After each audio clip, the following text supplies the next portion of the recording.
నమస్కారం. కొంతమంది ఎన్నాళ్ళ నుంచో కేవలం గవర్నమెంట్ జాబ్ కొట్టాలి, గవర్నమెంట్ సెక్టర్‌లో పనిచేయాలని ఒక ఆశతో ఎదురు చూస్తూ ఉంటారు.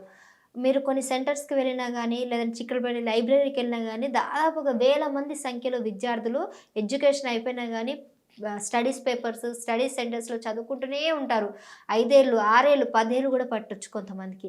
కొంతమందికి ఇలా కొట్టంగానే, ఇలా రాయంగానే ఉద్యోగం వచ్చేస్తది. మరి వీళ్ళు ఎన్నేళ్ళు పెట్టినా రాదు. ఆళ్ళకి మాత్రం ఎందుకు అంత తొందరగా వస్తుందని అనుమానం మీలో చాలా మందికొచ్చింది కదా!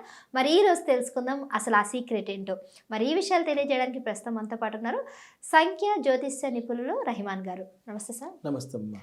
సార్ విన్నారు కదా! సో, కొందరు ఇలా రాయంగానే ఇలా వచ్చేస్తుంది. కొందరు 10 ఏళ్ళు కష్టపడి పేపర్స్ చదువుతున్నా గానీ వాళ్ళసలు కొట్టలేరు. అండ్ వాళ్ళ అంటే ఈ రిజర్వేషన్ కాంపిటీషన్సా? లేకపోతే ఇంకేంటి కారణాలు అయ్యుండొచ్చు? జాతక చక్రంలో 10th ప్లేస్‌లో సూర్యుడు ఉంటే మీరు అలా అనంగానే జాబ్ వచ్చేసిద్ది, గవర్నమెంట్ జాబ్. 10th ప్లేస్ వృత్తి స్థానంలో ఎవరున్నాడు అనేది మెయిన్ అమ్మ.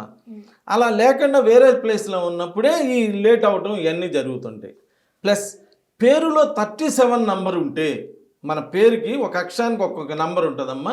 అలా పేరులో 37 నంబర్ కానీ 46 అనేటువంటి నంబర్ కానీ ఉంటే, అలానే 19 అనే నంబర్ ఉంటే వాళ్ళు డెఫినెట్గా మంచి మంచి జాబ్స్ కొట్టేస్తున్నారు. లైఫ్లో కూడా తొందరగా సెటిల్ అవుతున్నారు, మంచి జాబ్స్లో కూడా ఉంటున్నారు. ఇక్కడ నేను మీకు అనేది ఏంటంటే, అసలు మనం ఎన్ని రోజుల నుంచి కష్టపడినా జాబ్ రావట్లేదు, వేరే వాళ్ళకి వస్తుంది, నాకు రావటం లేదు. రావటం లేదంటే ఏదో లోపం ఉంది, ఎందుకు రావటం లేదు అని మీకు నమ్మకం ఉన్నా, మీకు తోచిన astrology, numerology, palmistry, graphology, face reading, signature analysis అన్నీ తెలిసిన ఒక వ్యక్తిని కలవండి.